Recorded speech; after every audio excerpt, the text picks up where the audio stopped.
الشیطان الرجیم بسم اللہ الرحمن الرحیم۔ حمد و صلات کے بعد جو تفسیر کا سلسلہ تھا وہ تھوڑا موقوف کیا۔ آج انشاءاللہ بیان میلاد مصطفیٰ صلی اللہ تعالی علیہ وسلم پر کچھ باتیں عرض کروں گا۔ اللہ تعالی اپنی بارگاہ میں قبول فرمائے۔ جیسے ہی میلاد کا مہینہ آتا ہے 12 ربیع الاول، اور وہاں سے اعتراضات کی بوچھاڑ شروع ہو جاتی ہے۔ اکثریت اس کو مناتی ہے، کچھ لوگ ہیں جو اس کو نہیں مناتے، اور یہاں تک کہتے ہیں کہ میلاد کا کوئی ثبوت نہیں ہے، حالانکہ اتنی آیات اور حدیث اس کے ثبوت میں قرآن و حدیث میں موجود ہیں۔ ہمارے علماء سناتے رہتے ہیں ان کو، لیکن یہ لوگ مانتے نہیں ہے۔ ہر دھرمی کا علاج کسی کے پاس نہیں ہوتا، اور وہ زبردستی کوئی کسی کو منوا نہیں سکتا۔ کچھ باتیں ہم لوگ اعتراض کے جواب اس لیے دیتے ہیں کہ جو ماننے والے ہیں ان کے دماغ سے شک و شبہات دور ہو جائیں اور ان کے دل سے وسوسے نکل جائیں۔ حدیث شریف میں آتا ہے، اللہ تعالیٰ ارشاد فرماتا ہے، حدیث قدسی ہے جس کا مفہوم ہے، اللہ فرماتا ہے کہ اگر نبی پاک صلی اللہ تعالی علیہ وسلم نے دنیا میں تشریف نہ لانی ہوتی تو نہ میں جنت بناتا، نہ دوزخ بناتا، نہ عرش بناتا، نہ پوری کائنات بناتا، یہاں تک کہ اپنا رب ہونا بھی ظاہر نہیں کرتا۔ اگر حضور نے دنیا میں تشریف نہ لانا ہوتا تو اللہ تعالیٰ کچھ بھی ظاہر نہ فرماتا۔ تو حدیث قدسی سے صاف واضح پتہ لگتا ہے کہ ساری کائنات صدقہ ہے تو حضور اکرم صلی اللہ تعالی علیہ وسلم کا۔ جب حضور ہی نہیں ہوتے تو کائنات نہیں ہوتی، جب کائنات نہیں ہوتی تو ہم بھی نہیں ہوتے۔ تو یہ سب کچھ ان کا صدقہ ہے۔ یہ ہم ان کا میلاد نہ منائیں گے تو پھر کون منائے گا، جب پوری کائنات ان کے صدقے میں ملی ہے۔ اور لوگ کہتے ہیں قرآن میں اس کا ثبوت نہیں ہے۔ قرآن کی متعدد آیات اس طرف اشارہ کرتی ہیں، لیکن آنکھ والا تیرے جلووں کا نظارہ دیکھے، دیدہ کوڑ کو کیا نظر آئے اور وہ کیا دیکھے۔ چمگادڑ کو دن میں سورج نظر نہیں آتا، بہترین روشنی ہوتی ہے، اس کو نظر نہیں آتا، تو اس کا علاج ہمارے پاس نہیں ہے۔ اگر کسی کو قرآن میں میلاد نظر نہیں آتا تو وہ اپنا علاج کرائے، اپنے دماغ کا علاج کرائے، ہم پر اعتراض نہ کرے۔ 11ویں پارے میں اللہ تعالیٰ ارشاد فرماتا ہے، قُلْ بِفَضْلِ اللَّهِ وَبِرَحْمَتِهِ فَبِذَلِكَ فَلْيَفْرَحُوا هُوَ خَيْرٌ مِّمَّا يَجْمَعُونَ۔ اے حبیب صلی اللہ تعالی علیہ وسلم، لوگوں سے فرما دیجئے اللہ کا فضل اور اس کی رحمت کے ملنے پر چاہیے کہ وہ خوشیاں کریں، یہ بہتر ہے اس سے وہ جو جمع کر کے رکھتے ہیں۔ صاف اللہ تعالیٰ نے فرما دیا، اللہ کا فضل اور اس کی رحمت ملنے پر کیا کرنا چاہیے؟ خوشیاں منانی چاہیے۔ کیا منانی چاہیے؟ خوشیاں منانی چاہیے۔ اب میں قرآن سے ہی پوچھتا ہوں، یا اللہ تیرا سب سے زیادہ فضل کس پر ہے؟ اللہ فرماتا ہے، وَكَانَ فَضْلُ اللَّهِ عَلَيْكَ عَظِيمًا۔ اے محبوب، آپ پر اللہ کا فضل عظیم ہے۔ کیا ہے؟ فضل عظیم ہے۔ حضور کیا ہے؟ فضل عظیم ہے۔ پھر فرمایا دوسری آیت میں، یا اللہ تیری سب سے بڑی رحمت کون سی ہے؟ اللہ فرماتا ہے، وَمَا أَرْسَلْنَاكَ إِلَّا رَحْمَةً لِّلْعَالَمِينَ۔ ہم نے نہیں بھیجا مگر تو آپ کو سارے جہاں کے لیے رحمت بنا کر۔ اب فضل بھی حضور کی ذات، رحمت بھی حضور کی ذات، جب یہ تشریف لے آئیں کہ خوشیاں نہیں منانی چاہیے؟ قرآن سے ثبوت موجود ہے، دونوں آیت اس طرح اشارہ کر رہی ہیں۔ پھر اللہ فرماتا ہے، وَأَمَّا بِنِعْمَةِ رَبِّكَ فَحَدِّثْ۔ اور چاہیے کہ اللہ کی نعمت کا خوب چرچا کرو۔ کوئی نعمت مل جائے تو کیا کرو؟ خوب چرچا کرو۔ اور حضور سے بڑی کوئی نعمت نہیں ہے۔ پھر قرآن میں فرماتا ہے، لَقَدْ مَنَّ اللَّهُ عَلَى الْمُؤْمِنِينَ۔ قرآن میں اللہ فرماتا ہے، ہم نے مومنوں پر بڑا احسان کیا۔ اللہ نے اتنی نعمتیں دی انسان کو، دنیا میں کائنات بنائی، سورج چاند ستارے بنائے، زمین بنائی، عرش بنایا، اتنی نعمتیں اللہ تعالیٰ نے بندے کو کھانے کو دی، لیکن کہیں احسان نہیں جتایا پورے قرآن میں۔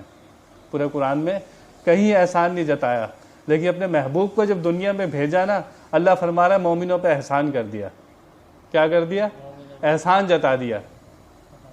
کہ مومنوں پر احسان کر دیا اللہ نے اپنے محبوب کو بھیج کر۔ اب جس ہستی کا اللہ احسان جتائے اس کی قدر اور قیمت کون جان سکتا ہے؟ ان کی عظمت کا اندازہ لگا سکتے ہو کہ اللہ نے اتنی نعمتیں دی، احسان نہیں جتایا۔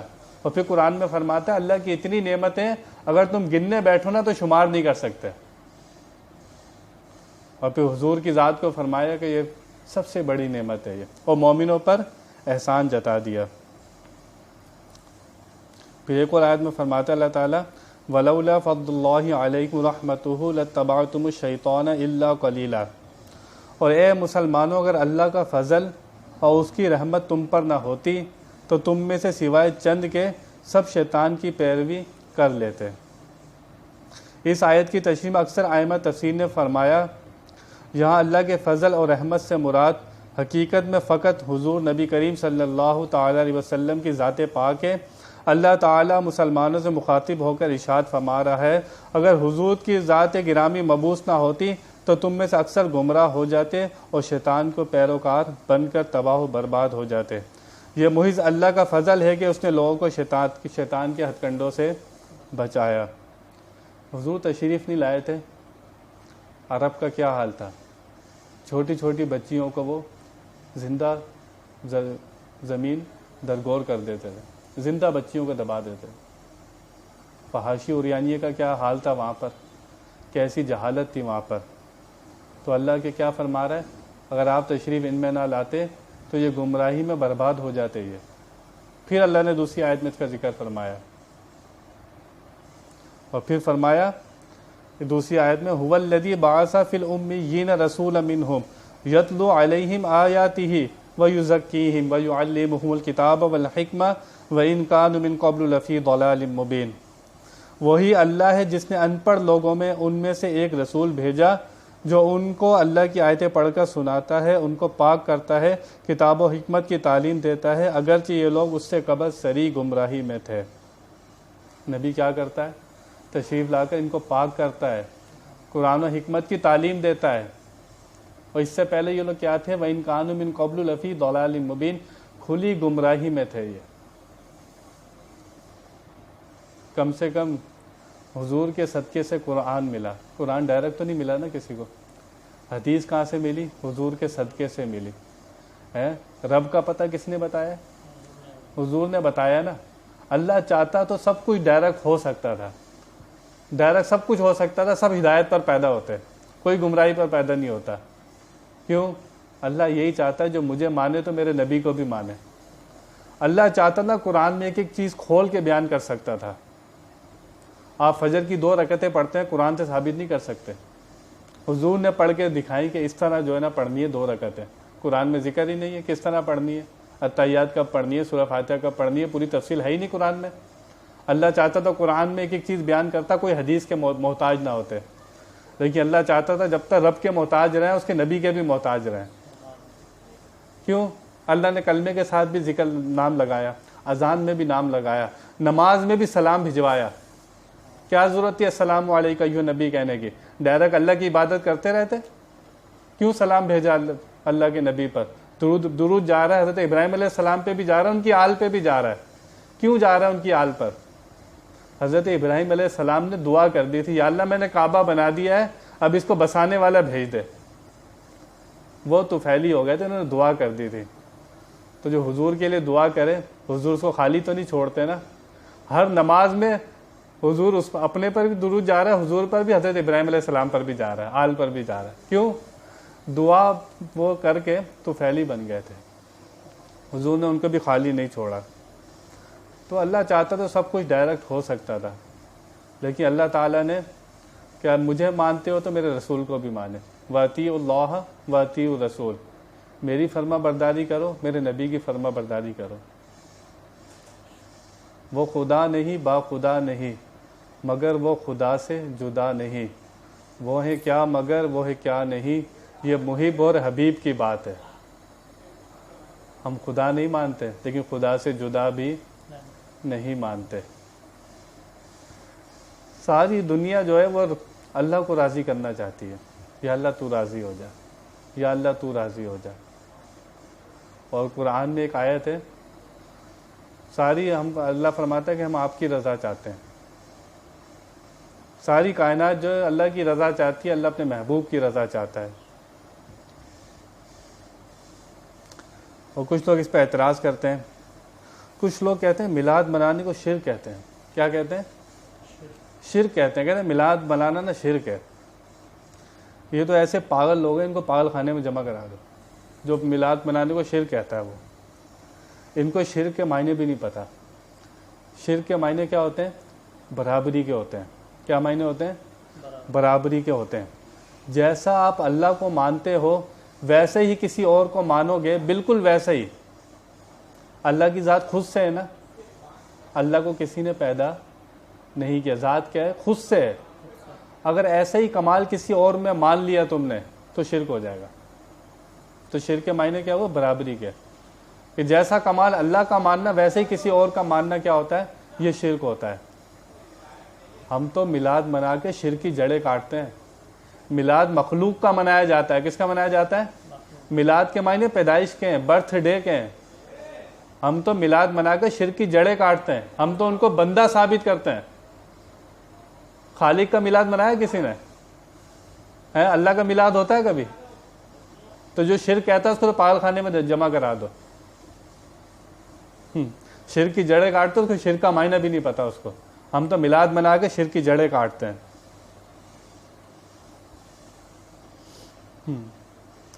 اچھا, شرک والوں کا جواب دے دیا تو کہتے ہیں نہیں نہیں یہ میلاد منانا بدعت ہے. اب بدعت پہ آ جاتے ہیں. جب شرک کا جواب دے دیا تو ان سے جواب نہیں بنا تو پھر آ جاتے نہیں نہیں یہ بدعت ہے. یہ بھائی کیوں بدعت ہے؟ کہتے ہیں حضور نے منایا, صحابہ نے منایا. ابھی فیس بک پہ میسیج چل رہا ہے, پورا میسیج چلتا ہے, ہر سال چلتا ہے یہ, اور پوری لسٹ ہوتی ہے, پوری لسٹ ہوتی ہے. کہتے ہیں ابو بکر کے دور میں اتنی دفعہ آئی 12 ربیع اول, حضرت عمر کے دور میں اتنی دفعہ آئی, امام بخاری کے دور میں اتنی دفعہ آئی, امام مسلم کے دور میں اتنی دفعہ آئی 12 ربیع اول. کیا انہوں نے اس طرح منائی کہ تم ان سے زیادہ دین جانتے ہو جو اس طرح مناتے ہو؟ پہلی بات تو یہ ہے کہ جتنوں کے یہ نام لیتے ہیں کہ صحابہ نے منائی یا فلانے نے منائی, مجھے ایک کوئی بتا دیں کہ کسی نے منع کیا ہو کہ بھائی میلاد نہ منانا. ایک روایت بتا دیں, وہ حدیث میں کوئی کچی دلیل بھی دکھا دیں کہ کسی صحابی نے یا کسی امام نے منع کیا ہو کہ میلاد نہیں منانا. کسی حدیث میں ذکر نہیں ہے.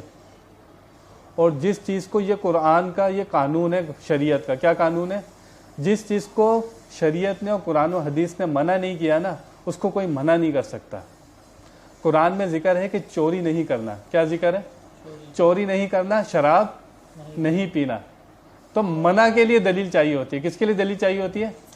منع کے لیے دلیل چاہیے ہوتی ہے. تم کہتے ہو یہ میلاد منانا شرک بدعت ہے, اب دلیل لانا تمہارے ذمے, ہمارے ذمے نہیں ہے. تم دلیل پیش کرو نا, کہاں سے منع ہے. اب منع کی دلیل ان کو دینی پڑے گی, ورنہ قرآن کا مزاج کیا ہے, حدیث کا مزاج کیا ہے, شریعت کو جو کام منع کرنا ہوتا ہے نا اس کام سے وہ روکتی ہے. کیا کرتی ہے؟ روکتی ہے. شریعت کا قانون ہے یہ. وہ بتا دیتی ہے آپ کو یہ کام آپ نے نہیں کرنا, یہ کام آپ نے نہیں کرنا. اور یہاں قرآن و حدیث میں کہیں بھی منع نہیں ہے. اور یہ جو قانون کہتے ہیں کہ صحابہ نے نہیں منایا, یہ کوئی قانون ہے یہ کیا کہ جو کام صحابہ نے نہیں کیا وہ کوئی نہیں کر سکتا؟ یہ بھی لکھ کے دے دو کہ جو کام صحابی نے نہیں کیا نا وہ اس دور میں کوئی نہیں کر سکتا. یہ بھی قانون نہیں ہے, ورنہ تم خود پھنس جاؤ گے. یہ جو آج ہماری جو قرآن ہے جس حالت میں موجود ہے کہ صحابہ کے دور میں ایسا تھا بہترین چھپا ہوا, اس طرح پوری کتابی شکل میں تھا کیا؟ زبر زیر اعراب تو عثمان غنی کے دور میں لگے, پھر بہترین لکھا ہوا. پھر جو حدیث کی کتابیں ہیں بخاری شریف, امام مسلم, صحابہ کے دور میں ایسے تھیں, وہ مدرسے بنے ہوئے تھے ان کے, ختم بخاری ہوتا تھا ان کا ہے, ان کا رائے بنڈ کا جو جلوس ہوتا ہے وہ ہوتا تھا کیا, وہ اجتماع ہوتا تھا کیا؟ وہ اجتماع کہاں ہوتا ہے؟ حج کے علاوہ کوئی اجتماع ہی نہیں ہوتا تھا. ایسی پکی مسجدیں تھیں, اسپیکر پہ پنکھے کے نیچے نماز ہوتی تھی کیا صحابہ کے دور میں؟ یہ پوری لسٹ ہے ہزاروں چیزوں کی جو صحابہ کے دور میں کام نہیں تھے, آج وہ کام ہو رہے ہیں. یہ اور آپ دین سمجھ کے کرتے ہو. بہترین آپ نے پیریڈ لگائے ہوئے ہیں, بخاری کا پیریڈ ہے, مشکات کا پیریڈ ہے. یہ پیریڈ تو صحابہ کے دور میں تھے ہی نہیں ہے. یہ کوئی قانون نہیں ہے کہ جو کام صحابی نے نہیں کیا وہ کوئی نہیں کر سکتا. اور آگے میں ابھی اب بتاؤں گا آپ کو کہ صحابہ نے بھی میلاد منایا ہے، اس کا بھی ثبوت موجود ہے ہمارے پاس۔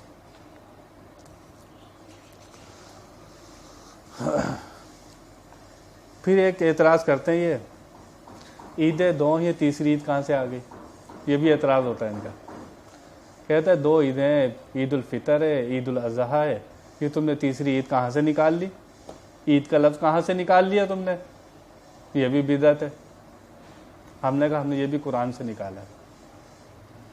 عیسیٰ علیہ السلام دعا کرتے ہیں ربنا انزل علینا مائدۃ من السماء تکون لنا عیدا لاولینا وآخرینا، یا اللہ ہم پر آسمان سے پکے پکائے کھانوں کا دسترخوان اتار۔ کیا اتار؟ دسترخوان اتار۔ جس دن وہ دسترخوان اترے گا نا، وہ دن کیا ہوگا ہمارے لیے؟ عید کا دن۔ قرآن میں یہ لفظ موجود ہے، وہ دن کیا ہوگا؟ عید کا دن۔ ہمارے اگلوں کے لیے بھی، ہمارے پچھلوں کے لیے بھی، سب کے لیے وہ دن کیا ہو جائے گا؟ عید کا دن ہو جائے گا۔ مجھے اپنے ایمان سے بتانا، پکے پکائے کھانوں کا دسترخوان بڑی چیز ہے یا اللہ کا حبیب بڑی چیز ہے؟ جس دن وہ تشریف لائے، کیا وہ دن عید کا نہیں تھا کیا؟ کھانوں کے اترنے پہ تم عید کا دن مانو ہے، اور وہ ہو بھی جائے عید کا دن، اور جس دن اللہ کا نبی تشریف لایا وہ دن عید کا دن نہیں ہوگا؟ وہ سب سے بڑی عید کا دن ہے۔ میں حدیث سنا چکا، اگر حضور نہ ہوتے تو کچھ بھی نہ ہوتا۔ یہ دو عیدیں بھی ان کے صدقے میں ملی ہیں۔ حضور نہ ہوتے تو نہ بقرہ عید ہوتی، نہ چھوٹی عید ہوتی۔ تو یہ تو اسلام کی پہلی عید ہے بھائی، کہاں گھوم رہے ہو؟ اسلام کی یہ پہلی عید ہے۔ اور ایک یہ نیا فتنہ ڈالا بھائی انہوں نے، کہتے ہیں 12 وفات کا دن ہے، یہ میلاد پیدائش کا دن نہیں، کیا کہتے ہیں اس کو؟ 12 وفات، مشہور کیا میں ان لوگوں نے۔ کہتے ہیں دیکھو تم 12 وفات جو ہے وہ حضور کی وفات کا دن ہے، تم اس دن خوشیاں مناتے ہو، حالانکہ انہی کی کتابوں میں موجود ہے۔ تھانوی صاحب نے 3 کتابوں میں لکھا ہے کہ 12 ربیع اول حضور کی وفات کا دن نہیں ہے۔ نشر الطیب میں لکھا انہوں نے، حفاظت یومیہ میں لکھا، امداد الفتاوی میں لکھا۔ کہہ رہے ہیں لوگوں میں مشہور ہو گیا ہے 12 تاریخ وفات کی نہیں ہے، جب تمہارے بڑے نے منع کر دیا تو تم کیوں شور کر رہے ہو؟ تھانوی نے 3 کتابوں میں لکھا کہ 12 وفات جو حضور کی نہیں ہے۔ تو ہمارا تو موٹا سا جواب ہے بھائی، سوگ اور غم وہ بنائے جس کا نبی مر گیا ہو۔ ہمارا نبی تو زندہ ہے، سوگ اور غم کون منائے؟ جس کا نبی مر گیا ہو۔ یار ان کا کلمہ پڑھنے والا شہید مرتا ہے؟ مرتا ہے شہید؟ قرآن میں ہے کہ اس کو مردہ بولنا نہیں ہے، ایک آیت۔ دوسری آیت میں کیا ہے؟ دل میں مردہ گمان بھی نہیں کرنا، نہ بولنا ہے نہ گمان کرنا ہے۔ یار حضور کے نام پہ جان دے کوئی ہے، حضور کا کلمہ پڑھ کے کوئی جان دے، وہ تو زندہ ہو، اور جس کا کلمہ پڑھ کے جان دے رہا اس کو تم زندہ نہیں مانتے؟ عقل ہے تمہارے پاس؟ شہید کو زندہ مانتے ہیں، نبی کو زندہ نہیں مانتے۔ بتا، حضور اگر زندہ نہ ہو نا، کائنات 1 سیکنڈ بھی نہیں رہ سکتی، 1 سیکنڈ بھی اس کا وجود نہیں رہ سکتا۔ کیوں؟ انہی سے ہے ساری کائنات، انہی کا ہی نور ہے ساری کائنات میں۔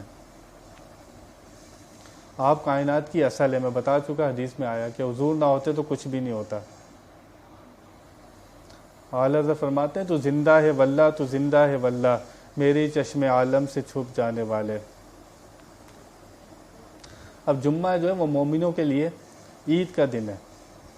جمعے کے دن آدم علیہ السلام پیدا ہوئے، جمعے کے دن ہی ان کی وفات ہوئی۔ جمعے کے دن آدم علیہ السلام پیدا ہوئے اور جمعے کے دن ان کی وفات ہوئی، اور جمعہ مومنوں کے لیے کیا ہے؟ عید کا دن ہے۔ اب یہ بتاؤ، آدم علیہ السلام کی وفات کی خوشی میں تم عید مناتے ہو ہے یا ان کی پیدائش کی خوشی میں مناتے ہو؟ تو کہنا پڑے گا ان کی پیدائش کی خوشی میں جمعہ عید کا دن ہے۔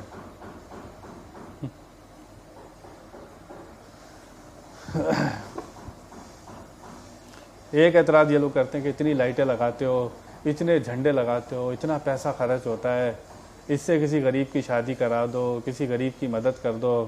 یہ ایک اعتراض یہ لوگ کرتے ہیں، اور باقاعدہ وہ میسیج میں لکھ کے بالکل چلاتے ہیں اس کو، اتنا خرچہ ہو رہا ہے، کسی غریب کی شادی کرا دو۔ لیکن یہ اعتراض صرف ان کو 12 ربیع الاول پہ نظر آتا ہے. ویسے اپنی شادیوں پر یہ لوگ کروڑوں لاکھوں روپے کی شادی کرتے ہیں یہ لوگ. اس ٹائم ان کو غریب کو نہیں یاد آتا.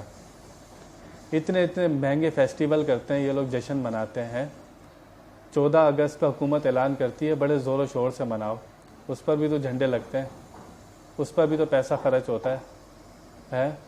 اور جس موبائل سے تم ویڈیو بناتے ہو 12 ربیع الاول کے جھنڈے کی, جو تم نے موبائل رکھا ہوا ہے, کتنے ہزاروں کا موبائل رکھا ہوا ہے, سستا موبائل بھی رکھ سکتے ہو تم, اور اس سے کسی غریب کی مدد کر دو. 50 لاکھ کی گاڑیاں رکھتے ہو تم لوگ, 1 کروڑ کی گاڑیاں رکھتے ہو. جب تمہیں غریب یاد نہیں آتا, وہ میلاد منائے تو تمہیں جو تکلیف ہوتی ہے وہ. حالانکہ جب میلاد منایا جاتا ہے جتنا لنگر ہوتا ہے, غریب کھاتے نہیں کھاتے, لنگر ملتا نہیں ملتا ان کو کھانے کو. ہم نے کب کہا ہے کہ کسی کی اگر اوقات نہیں ہے تو زبردستی منائے؟ گھر میں جو کھانا پکتا ہے اسی کے اوپر ہی وہ بیٹھ کے 1-2 نعتیں پڑھے, فاتحہ پڑھے, حضور کو اصالِ ثواب کر دے, میلاد ہو گیا اس کا. اور میلاد کس چیز کا نام ہے؟ اگر 14 اگست منانا وطن سے محبت کی دلیل ہے تو 12 ربیع الاول منانا حضور سے محبت کی دلیل ہے. کہتے ہیں بس ایک بار نبی پیدا ہو گیا, اب نبی بار بار تو پیدا نہیں ہوتے نا, 1 سال میں پیدا ہو گئے اور تم ہر سال مناتے ہو.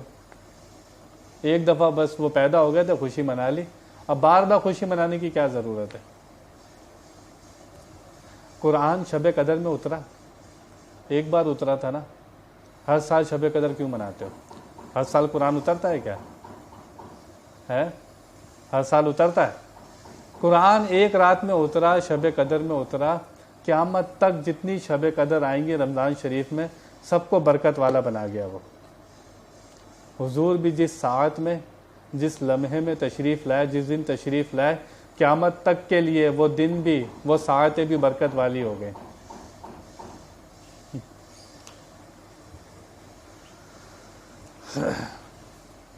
پھر کہتے ہیں اتنی لائٹ لگاتے ہو, 1 لائٹ لگا لیا کرو. اتنی لائٹیں لگانے کی کیا ضرورت ہے؟ 1 لائٹ لگا لو بہت ہوتی ہے. ہم نے کہا اللہ چاہتا تو 1 چاند سورج بنا دیتا, اتنے سارے ستارے کیوں بنایا آسمان پہ؟ اتنے سارے ستارے بنا دیے, کیا ضرورت تھی اس کی؟ 1 چاند بنا دیتا بہت تھا اس کا. اور خود فرماتا ہے یہ ستارے کیوں لگائیں آسمان پہ؟ اللہ فرماتا ہے زینت کے لیے لگائیں. کس لیے لگائیں؟ زینت کے لیے. وزینۃ الکواکب کے لفظ قرآن میں موجود ہے کہ ہم نے آسمان کو سجایا ہے. ستارے لگا کے کیا کیا ہے؟ آسمان کو سجایا ہے. ہم نے کہا ہم نے زینت رب سے سیکھی ہے, ہم نے زینت رب سے سیکھی ہے. ہم بھی جب میلاد آتا ہے تو ہم بھی چھوٹی چھوٹی لائٹیں لگاتے ہیں کہ اس سے زینت بڑھتی ہے. ہم نے یہ طریقہ وہاں سے سیکھا ہے. یہ حضرت آمنہ صدیقہ فرماتی ہیں, ان کی روایت ہے, یہ کہتی ہیں جب حضور کی ولادت کا وقت آیا تو میں نے دیکھا جبریل امین آئے اور بہت سارے فرشتوں کے ساتھ. ان کے پاس 3 جھنڈے تھے. کیا تھے؟ 1 جھنڈا انہوں نے مشرق میں گاڑا, 1 مغرب میں گاڑا, اور 1 جھنڈا کہاں گاڑا؟ خانہ کعبہ کی چھت پر. فرشتے اپنی مرضی سے کوئی کام کرتے ہیں؟ ان کو حکم کس کا ہوتا ہے؟ اللہ کا حکم ہوتا ہے. کس کا حکم ہوتا ہے؟ تو اللہ نے جھنڈے لگا کے بتا دیا کہ اب بادشاہت کس کی ہوگی؟ حضور کی بادشاہت ہوگی. جھنڈے کس کے لگتے ہیں؟ بادشاہ کے جھنڈے لگتے ہیں. تو میلاد منانا کس کی سنت ہے؟ جھنڈے لگانا رب کی سنت ہے. تم کہتے ہو میلاد منانا شرک بدعت ہے, تو میلاد منانا تو رب کی سنت ہے. اللہ نے کیوں جھنڈے لگوائے؟ کہتی ہے چاند ستارے میرے اوپر سمٹ آئے جیسے روشنی کر رہا. حور و غلمہ درود و سلام پڑھ رہی تھی. پھر کہتے ہو میلاد کا ثبوت نہیں ہے. تم اپنا ثبوت کہاں سے دو گے؟ ہم تو رات دن بھی اگر میلاد منائے نا تو ان کو شکر ادا نہیں ہو سکتا. ایک اعتراض یہ لوگ کرتے ہیں کہ کہتے ہیں جلوس تم نے کہاں سے نکال لیا, اس کا ثبوت کہاں پر ہے؟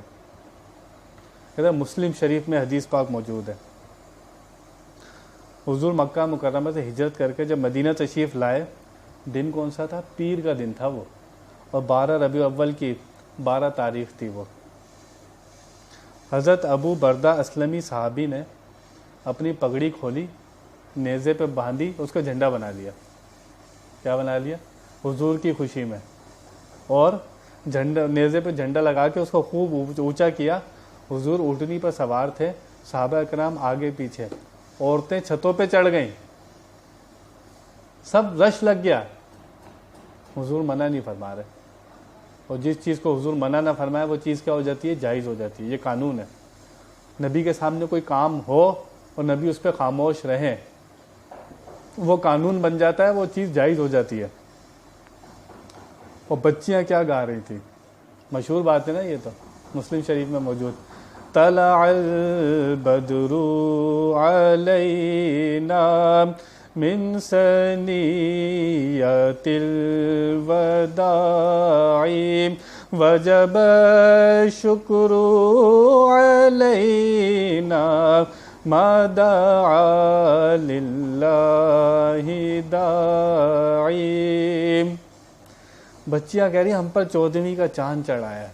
کیا کہہ رہی ہے؟ 14ویں کا چاند چڑھا ہے گھٹا کی وادیوں سے. اب سنو آگے، ہم پر ان کا شکر واجب ہو گیا ہے. کیا ہو گیا؟ واجب کے معنی پتہ ہے؟ واجب کے معنی لازمی ہوتا ہے. فرض کے بعد کس کا درجہ ہوتا ہے؟ واجب کا ہوتا ہے. وطر کیا ہے؟ واجب ہے، لازمی ہے. وہ بچیاں کیا کہہ رہی ہیں؟ ہم پر ان کا شکر کیا ہو گیا ہے؟ واجب ہو گیا ہے. حضور منع کیوں نہیں فرما رہے؟ حضور منع فرما دیتے کہ میرا شکر کیوں منا رہی ہو بھائی، تم نے تو واجب کا درجہ دے دیا اس کو. حضور خاموش رہے، منع نہیں فرما رہے. اور کب تک واجب ہو گیا ہے؟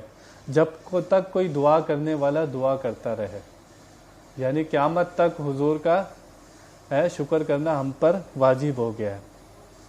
کس نے پوچھا تم بچیاں کون ہو؟ تم ہو کون بچیاں؟ عام بچیاں نہیں تھیں وہ. انہوں نے کہا ہم ہیں بچیاں نجار کے عالی گھرانے کی، خوشی ہے آمنہ کے لال کے تشریف لانے کی. کہہ رہے ہم عام بچیاں نہیں ہیں، نجار کا ایک عالی گھرانہ ہے، ہم اس کی بچیاں ہیں. تو اللہ فرما رہا ہے قرآن میں وَسَلَامٌ عَلَيْهِ يَوْمَ وُلِدَ، اور جس دن آپ کی پیدائش ہوئی اللہ کا سلام ہو. کس کا سلام ہو؟ پیدائش کے دن پر کس کا سلام آ رہا ہے؟ اللہ کا سلام آ رہا ہے.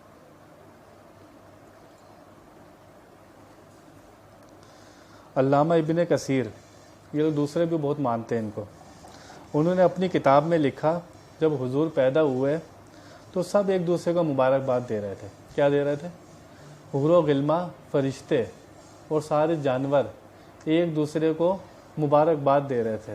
علامہ ابن کثیر لکھتے ہیں ایک کھڑا رو رہا تھا، ایک کھڑا رو رہا تھا، کہتے وہ شیطان تھا. کہہ رہے سب خوشیاں منا رہے تھے، ایک کھڑا رو رہا تھا، اس کو خوشی نہیں ہوئی تھی. اس دن اس کو خوشی نہیں ہوئی تھی، آج اس کے چیلوں کو بھی خوشی نہیں ہوئی. مفتی احمد یار خیم نجوی لکھتے ہیں، کہتے ہیں نثار تیری چہل پہل پر ہزاروں عید ربیع الاول سوائے ابلیس کے جہاں میں سبھی تو خوشیاں منا رہے ہیں. پوری ترجمانی کی انہوں نے علامہ ابن کثیر کی بات کی. کہہ رہے ہیں ان کی خوشی، سب خوشیاں منا رہے ہیں سوائے ابلیس کے جہاں میں سبھی تو خوشیاں منا رہے ہیں. اس دن کو خوشی نہیں ہوئی تھی، آج ان کو بھی خوشی نہیں ہوئی. 2 حدیث شریف سناؤں گا، پھر اپنے ذکر کو میں ختم کروں گا. یہاں پر حدیث شریف میں آتا ہے، بہت مشہور حدیث ہے. جبریل امین آئے حضور اکرم صلی اللہ تعالی علیہ وسلم کے پاس. فرمایا جبریل تیری عمر کتنی ہے؟ کیا فرمایا؟ تیری عمر کتنی ہے؟ جبریل امین نے کہا حضور میں بتاتا ہوں، آپ حساب لگا لیں، میں بتاتا ہوں. کہتے ہیں میں اللہ کے جو پردے ہیں سامنے ان میں رہتا تھا، ان میں ایک تارا چمکتا تھا. کیا چمکتا تھا؟ تارا چمکتا تھا. وہ 70 سال کے بعد، کتنے سال کے بعد؟ 70 سال کے بعد ایک تارا چمکتا تھا تو پھر وہ چمکتا تھا، تھوڑی دیر پھر وہ غائب ہو جاتا تھا. وہ بڑا خوبصورت تھا. اور پھر میں جستجو میں رہتا تھا وہ کب چمکے اور میں اسے دیکھوں. پھر وہ 70 سال کے بعد چمکتا تھا. 70 سال کے بعد وہ تارا چمکتا تھا. میں نے اسے 72,000 مرتبہ دیکھا. کتنا دیکھا؟ 72,000 مرتبہ میں نے اس تارے کو دیکھا. حضور کیا فرماتے ہیں؟ کوئی کیلکولیشن نہیں کرتے، کوئی کچھ نہیں کرتے. کہتے ہیں جبریل امین کو وہ تارا میں تھا.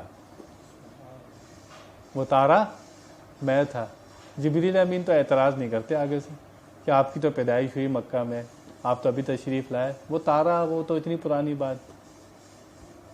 کیوں اعتراض نہیں کرتے؟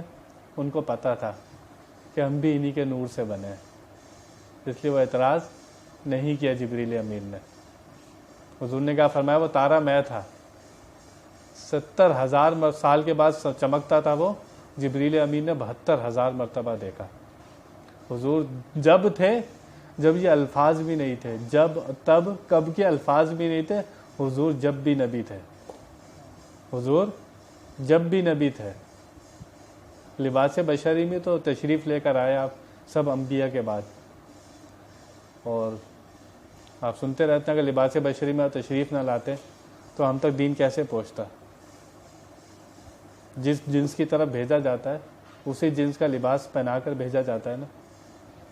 حضرت موسیٰ علیہ السلام کے ہاتھ میں لاٹھی تھی نا. اللہ نے کیا کہا؟ آپ لاٹھی کو زمین پہ ڈال دیں. لاٹھی نے کھایا تھا. لاٹھی پہلے کیا بنی تھی؟ سانپ بنی تھی. وہ کیا بنی تھی؟ سانپ بنی تھی. پھر سارے اژدھے کو وہ کھا گئی تھی. اس نے شکل کس کی اختیار کی تھی؟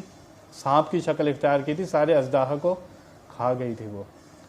اگر حضور لباس بشری میں تشریف نہ لاتے، حضور اگر ہماری طرح کھاتے پیتے نہیں، شادی نہیں کرتے، تو ہمارے لیے سنت کہاں سے ہوتا بھائی؟ اصل ان کی نور ہے اور وہ بشری شکل میں دنیا میں تشریف لائے. حضور نور بھی ہیں اور بشر بھی ہیں. پھر کہتے ہیں میلاد منانے سے ملتا کیا ہے؟ تم لوگوں کو ملتا کیا ہے جو میلاد مناتے ہو تم؟ بخاری شریف میں حدیث موجود ہے. قرآن کے بعد سب سے معتبر کتاب ہے بخاری شریف. قرآن کے بعد سب سے معتبر کتاب کون سی ہے؟ یہ ان کے نزدیک بھی جو اعتراض کرتے ہیں. کوئی بھی مسئلہ ہو، کوئی بھی واقعہ ہو، کوئی بھی ہو جائے نا، یہ کہتے ہیں بخاری میں دکھاؤ. بخاری میں لکھا ہے؟ ہاں تو بخاری میں لکھا ہے. بخاری شریف میں حدیث پاک موجود ہے. حضور کے چچا ابو لہب، اس کی لونڈی نے آ کے خوشخبری دی کہ ابو لہب تمہارے بھائی کے یہاں بچہ پیدا ہوا ہے. کیا پیدا ہوا ہے؟ بچہ پیدا ہوا ہے. ابو لہب کو خوشخبری دی. انہوں نے کیا کیا؟ انہوں نے انگلی کے اشارے سے، ابو لہب نے، اتنی خوشی ہوئی ان کو بھائی کے یہاں بچہ پیدا ہوا ہے، اور وہ بھی بھائی جو انتقال کر گئے، حضرت عبداللہ. پھر حضور کی ولادت ہوتی ہے. بڑی خوشی ہوئی ان کو ابو لہب کو. انہوں نے انگلی کے اشارے سے اس لونڈی کو کہا جا تو آج سے آزاد ہے. سویبہ نام تھا اس کا. ہاں، کہا جاؤ تم آزاد ہو. ان کو آزاد کر دیا. لیکن جب حضور نے اعلان نبوت فرمایا تو یہ چچا دشمنی پہ اتر آئے. ان کی مذمت میں تبت یدا ابی لہب اتری. جہنم کا ایندھن کہا گیا ان کو ہے. ان کا انتقال ہو گیا ابو لہب کا. حضور کے چچا عباس بن عبد المطلب خواب میں دیکھتے ہیں ابو لہب کو. کہتے ہیں بھائی کیا حال ہوا تمہارا؟ کہتا کاش میں اپنے بھتیجے پر ایمان لے آتا. کیا کہا انہوں نے؟ کاش میں اپنے بھتیجے پر ایمان لے آتا. سر سے پاؤں تک عذاب میں ہوں میں. رات دن عذاب ہو رہا ہے. رات دن کس میں ہوں میں؟ عذاب میں ہوں میں. لیکن جب پیر کا دن آتا ہے اور وہی ساعت آتی ہے جب میں نے سویبہ کو انگلی کے اشارے سے آزاد کیا تھا، اسی انگلی سے ایک چشمہ نکلتا ہے، اس کو منہ میں رکھ کے چوستا ہوں، بڑی تسکین ملتی ہے. یار اس نے کس کی خوشی منائی تھی؟ نبی کی خوشی منائی تھی. بھتیجے کی خوشی منائی تھی اس نے. ہم تو نبی کی خوشی مناتے ہیں. اس نے تو اپنے بھائی کے جو پیدائش ہوئی اس کی خوشی منائی تھی. ہم تو اللہ کے نبی کی خوشی مناتے ہیں. تو ہمیں کچھ نہیں ملے گا. بخاری شریف میں حدیث پاک موجود ہے، جو آج محبت سے ایمان سے منائے گا، اور وہ کافر تھا.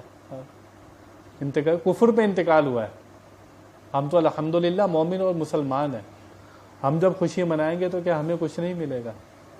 میں نے بتایا ساری کائنات، ہم تو رات دن بھی اب میلاد کرتے رہے نا، ان کا حق ادا نہیں ہو سکتا. دنیا میں آئے تو اب جب تشریف لائے تو آپ نے سجدہ کیا اور کیا تھا آپ کے لب پر؟ یا اللہ میری امت کو بخش دے. ہے معراج پر گئے تو کیا کیا؟ وہاں بھی اپنی امت کو یاد رکھا.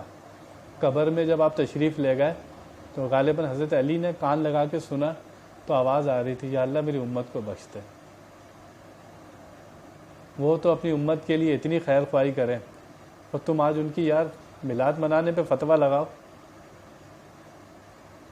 کوئی عیسائی اپنی نبی کی برائی نہیں کرتا. یہ عیسائی جتنے، کوئی یہودی اپنے نبی کے بارے میں برا نہیں بولتا سوائے ان لوگوں کے. یار میلاد لگانے پہ، میلاد منانے پہ تم فتویٰ لگاتے ہو.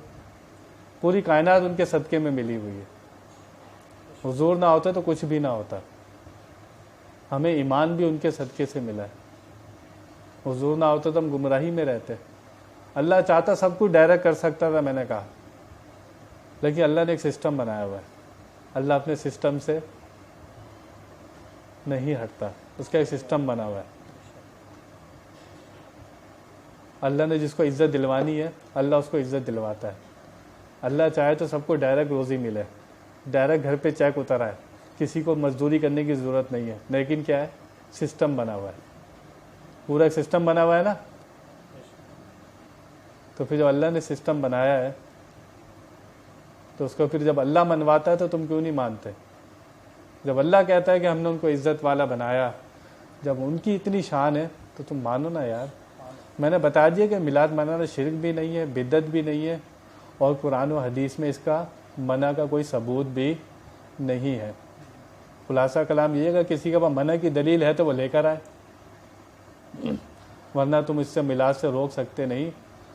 اور تمہیں پھر پتہ لگ جائے گا کہ اندر سے تم حضور کو مانتے نہیں. یہی منافقوں کا حال تھا کہ وہ حضور سے سامنے دعویٰ کرتے تھے لیکن اندر بغض رکھتے تھے. تو حضور سے میلاد منانا محبت کی دلیل ہے، کوئی شرک بدعت نہیں ہے.